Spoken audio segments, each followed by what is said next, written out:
Hi aspirants, welcome to my YouTube channel. So విషయం ఏంటంటే July నెలలో, ప్రాబబ్లీ జూలై నెలలో ఏపీఎస్సి ఎండోమెంట్ డిపార్ట్మెంట్ నుంచి దాదాపు 150 పోస్టులతో ఒక నోటిఫికేషన్ అయితే రాబోతుంది. సో అందులో ఎగ్జిక్యూటివ్ ఆఫీసర్స్ గ్రేడ్ 3 వచ్చేసి 104 ఉన్నట్లు సమాచారం. సో ఈ ఎగ్జిక్యూటివ్ ఆఫీసర్ ప్రీవియస్ పేపర్స్ నుంచి ఒక క్వశ్చన్ అయితే మనం ఈరోజు చూద్దాం. సో దాదాపు వన్ క్వశ్చన్స్తో ఒక 5 క్వశ్చన్స్ అయితే ఎక్స్ప్లెయిన్ చేయబోతున్నాను. సో చూద్దాం.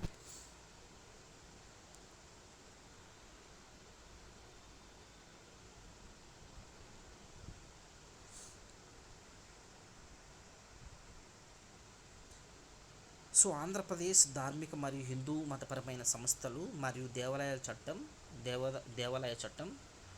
1987 ప్రకారం సంస్థల వర్గీకరణ ఈ క్రింది దేనిపై ఆధారపడి ఉంటుంది అనేది క్వశ్చన్.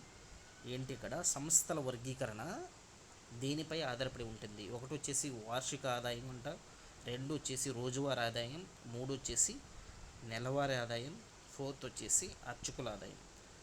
సో ఈ చట్టం, ఎండోమెంట్ చట్టం 1987 ప్రకారం సంస్థల వర్గీకరణ దేనిపై ఆధారపడి ఉంటుంది? సో ఆన్సర్ వచ్చేసి వార్షిక ఆదాయం. సో దేనిపైన ఆధారపడి ఉంటుంది? వార్షిక ఆదాయం.